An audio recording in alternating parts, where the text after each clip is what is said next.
Hello दोस्तों। तो उत्तर पाठशाला में एक बार फिर से आपका बहुत बहुत स्वागत है।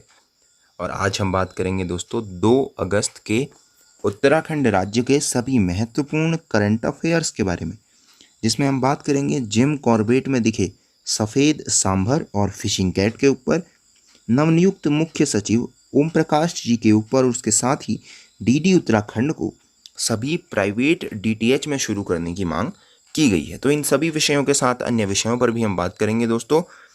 और आज 11 बजे आपको प्रीमियर सेशन में जुड़ना है हमारे साथ, जिसमें हम बात करेंगे 26 जुलाई से 1 अगस्त तक की वीकली करंट अफेयर का एक क्विज ऑर्गेनाइज करेंगे दोस्तों, जो कि जितेश सर द्वारा किया जाएगा। तो ये क्या होगा, एक अच्छा खासा रिवीजन प्लेटफॉर्म आपके लिए हो जाएगा। इस हफ्ते के जितने भी हमने करंट अफेयर किए हैं उन सारे के सारे करंट अफेयर का एक रिवीजन क्विज ये होने वाला है दोस्तों। आज 11 बजे से आपको जुड़ना है। तो प्रीमियर होगा तो कमेंट बॉक्स में आप लाइव चैट के अंदर आप उसका आंसर देते रहेंगे और क्वेश्चंस आपसे पूछे जाएंगे।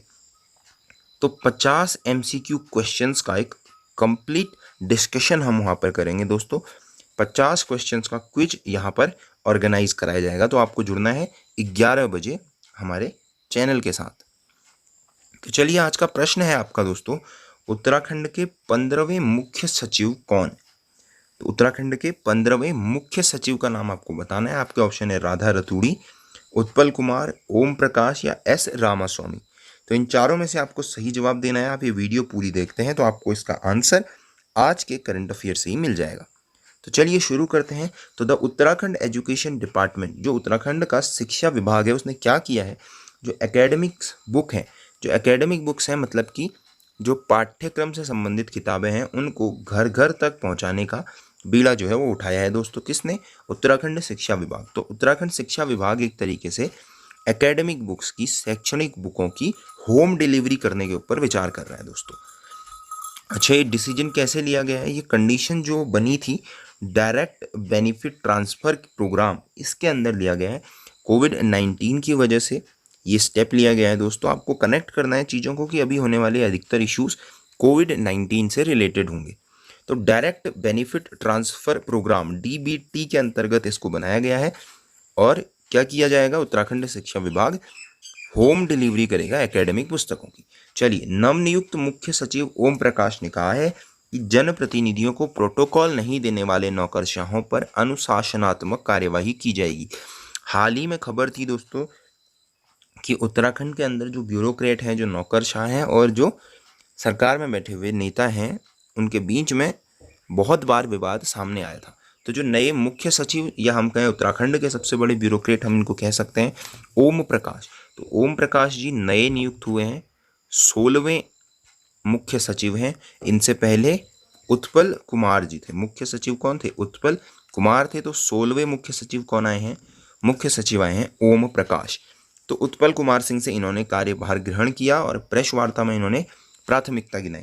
तो इनकी प्रमुख प्राथमिकताओं में इन्होंने कहा कि जो सभी प्रवासी हैं उन सभी को अटल आयुष्मान योजना में शामिल किया जाएगा। तो चलिए अगली खबर की बात करें तो विधानसभा अध्यक्ष प्रेमचंद अग्रवाल ने केंद्रीय सूचना एवं प्रसारण मंत्री को पत्र भेजा है दोस्तों। केंद्रीय सूचना एवं प्रसारण मंत्री कौन है? आप कमेंट बॉक्स में बताइएगा। केंद्रीय सूचना एवं प्रसारण मंत्री कौन है? ठीक है ना। चलिए, central information and broadcasting minister कौन है? तो चलिए, दूरदर्शन यानी कि DD उत्तराखंड जो है, इसको सभी प्राइवेट DTH में भी उपलब्ध कराने के लिए उन्होंने क्या कहा है? जो केंद्रीय सूचना और प्रसारण मंत्री, उनको पत्र भेजा है। किसने? विधानसभा अध्यक्ष प्रेमचंद अग्रवाल ने। क्यों भेजा है? कि जो DD उत्तराखंड है वो प्राइवेट DTH चैनलों में भी दिखे, इसके लिए आप क्या कीजिए? निर्देश दीजिए। चलिए, इन्होंने कहा है कि जो वर्तमान में दूरदर्शन है वो कहाँ दिखता है? उत्तराखंड का वो दूरदर्शन, DD दूरदर्शन उत्तराखंड है, वो केवल फ्री डिश में दिखता है। तो इसमें क्या हो, DTH ग्राहकों को भी DD उत्तराखंड के कार्यक्रम देखने को मिल जाए, इसीलिए सभी प्राइवेट DTH में भी ये उपलब्ध रहे, इसके बारे में कहा। इससे फ़ायदा क्या होगा कि जो उत्तराखंड में जो विकास कार्यों की जानकारी है, जो यहाँ की सांस्कृतिक विरासत है, उससे ज़्यादा लोग जुड़ पाएंगे। चलिए, DD उत्तराखंड की बात की जाए दोस्तों तो ये क्या है? State owned TV channel telecasting. तो राज्य का हम कह सकते हैं टेरेस्ट्रियल टेलीविजन नेटवर्क है, एक तरीके से क्षेत्रीय जो है एक टेलीविज़न नेटवर्क है दोस्तों, गवर्नमेंट ऑफ इंडिया के अंदर आता है। गवर्नमेंट ऑफ इंडिया ने ही इसकी स्थापना की थी दोस्तों। जितने भी डीडी दूरदर्शन चैनल हैं उनको सरकारी चैनल कह सकते हैं। तो 1992 के अंदर ये बना था दोस्तों, दूरदर्शन केंद्र उत्तराखंड की तरह। और बाद में प्रसार भारती के हाथ जब ये सारी चीज़ें गई, प्रसार भारती AIR आपने सुना होगा, ऑल इंडिया रेडियो है, या दूरदर्शन के जितने भी चैनल हैं वो सभी अभी प्रसार भारती द्वारा ओन किए जाते हैं दोस्तों। तो इसका हेडक्वार्टर कहाँ है? देहरादून में। प्रसार भारती की बात की जाए दोस्तों तो इंडिया का सबसे बड़ा पब्लिक ब्रॉडकास्टिंग एजेंसी है और एक स्टैच्यूरी ऑटोनॉमस बॉडी है, मतलब एक विधायी स्वायत्ता प्राप्त निकाय है, एक संस्था है हम कह सकते हैं। तो ये जो है दोस्तों प्रसार भारती एक्ट 1990 के अंदर बनाया गया था और 15 सितंबर 1997 से इनेक्ट हुआ था। तो प्रसार भारती के अंदर कौन कौन आता है? दूरदर्शन टेलीविज़न नेटवर्क आता है, ऑल इंडिया रेडियो आता है। अच्छा, ये किसके अंदर आता है? Ministry of information and broadcasting के अंदर आता है। तो पार्लियामेंट जब किसी कानून के तहत, किसी एक्ट के तहत किसी बॉडी को बनाती है तो उसको हम कहते हैं स्टैच्यूरी बॉडी। और ऑटोनोमस का मतलब वो सरकार से मुक्त होगी, मतलब अपने डिसीजन वो अपने लोगों के थ्रू स्वयं लेगी। तो ऐसी एक बॉडी है प्रसार भारती। तो प्रसार भारती की स्थापना आप देख सकते हैं 23 नवंबर 1997 को हुई थी और इसके बाद जितने भी दूरदर्शन है और ऑल इंडिया रेडियो है वो प्रसार भारती के अंदर आ गए थे। Jurisdiction Republic of India, headquarter है नई दिल्ली में। एजेंसी एग्जीक्यूटिव आप देख सकते हैं doctor A Surya Prakash chairman है और श्री शशि शेखर वेम्पति CEO है। चलिए, चंपावत जिले में टनकपुर से लगी भारत नेपाल सीमा के नो मैंस लैंड में कब्जा जमाने के मामले में एक चौंकाने वाला खुलासा हुआ है दोस्तों। तो हुआ क्या है, जो नो मैंस लैंड है जिसमें हम रिसेंटली बात कर रहे थे कि नेपाल के लोगों ने क्या किए हैं, पिलर लगा के तारबाड़ किया और उसके बाद वृक्षारोपण किया जिस पे बवाल चल रहा था।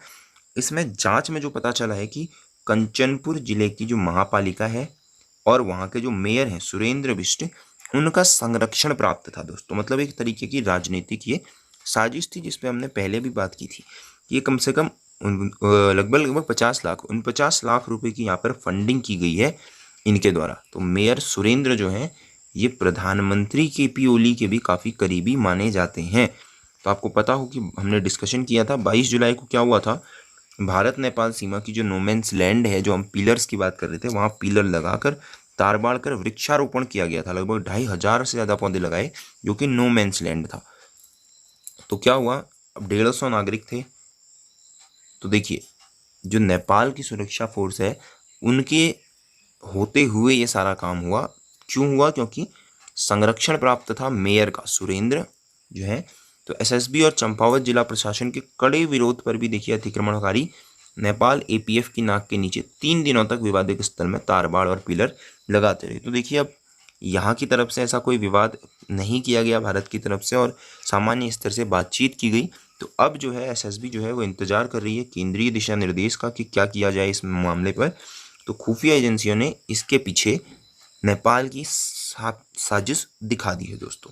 तो अब उच्च स्तरीय अधिकारियों ने भी इसकी जांच शुरू कर दी है। चलिए, बाघों की संख्या और घनत्व के मामले में पूरी दुनिया में मशहूर जिम कॉर्बेट नेशनल पार्क, इसके ऊपर भी हमने बात की है दोस्तों। जिम कॉर्बेट अब तक आपको याद हो गया होगा, heli national park, Ramganga national park, Jim Corbett national park, 1936, 1972 लगभग सब आपको याद हो गया होगा, टाइगर प्रोजेक्ट के बारे में भी। तो यहाँ अभी इंडिया में रिसेंटली सबसे ज़्यादा बाघ भी यहाँ मिले हैं दोस्तों। तो यहाँ क्या हुआ है, सफ़ेद सांभर देखने के लिए मिला है जो कि अल्बिनो है। अच्छा, अल्बिनो का मतलब आप ये समझिए कि जानवर स्पीसीज़ नहीं है। अल्बिनो एक प्रकार का सिंड्रोम है, एक बीमारी है कह सकते हैं हम, जिसमें क्या होता है कि पिगमेंट नहीं बनते हैं, कलर नहीं बनते हैं शरीर में। चलिए, फिलहाल इसके ऊपर बात कर लेते हैं एक बार। क्या है कि जो सफ़ेद सांभर हैं वो देखने के लिए मिला है पाखरो रेंज के अंदर। तो पाखरो रेंज में क्या चल रहा था, कैमरा ट्रैपों से हम बाघों की रिकॉर्डिंग कर रहे थे, तो उसी में सफ़ेद सांभर जो है वो भी कैद हो गया। तो अब इसके ऊपर क्या किया जाएगा कि स्टडी की जाएगी। और इससे पहले क्या हुआ था, wild life institute of India के कैमरे में शिवालिक के संसारा बीट के साकुम्बरी रेंज में भी दुर्लभ सफ़ेद अल्बिनो सांभर कैद हुआ था। और इसी तरह से कॉर्बेट में पहली बार फिशिंग कैट भी देखी गई है दोस्तों। फिशिंग कैट IUCN की रेड डाटा बुक के अंदर आती है दोस्तों। 2016 से पहले ये वल्नरेबल थी और 2016 के बाद ये एंडेंजर्ड है, खतरे में है ये स्पीसीज। तो झिरना जोन और कालागढ़ के अंदर ट्रैक कैमरों में ये कैद हुई हैं। कैट खाती है, मतलब जो कैट है वो क्या करती है, मछली का शिकार करती है। तो इसको फिशिंग कैट हम कहते हैं। ये देखिए दोस्तों, इस तरीके का होता है अल्बिनिज्म, यानी कि एल्बिनो जानवर हम इन ऐसे जानवरों को कहते हैं जिनके पिगमेंट शरीर में नहीं बनते हैं, तो वो सफ़ेद कलर के हो जाते हैं। तो इनका सफ़ेद कलर तो क्या कहेंगे, मतलब क्या होता है कि इनकी स्किन जो है वो एक तरीके से पिगमेंट नहीं बना पाती है, अपने अकॉर्डिंग कलर नहीं बना पाती है, तो इस तरीके के ये दिखने लग जाते हैं दोस्तों। बात की जाए फिशिंग कैट की, तो ये है फिशिंग कैट दोस्तों, एंडेंजर्ड स्पीसीज है आफ्टर 2016। IUCN की रेड डाटा लिस्ट के अंदर है दोस्तों।